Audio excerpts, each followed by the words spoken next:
Ayoko na, paghiwalay na tayo. Di hiwalay kung hiwalay. Basta't sa akin mapupunta yung nag-iisa nating anak. Hindi pwede. Dapat sa akin mapunta yan. Ako ang naghihirap dyan. Nung pinanganak ko yan, yung isang pa ako nasa mukay. Mas lalong ako ang naghirap dyan. Dahil nung ginawa ko yan, yung isang ulo ko nasa hukay.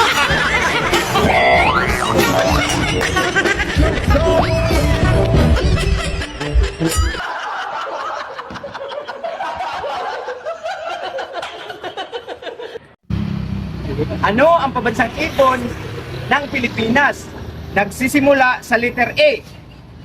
Ang manananggal. Ang manananggal.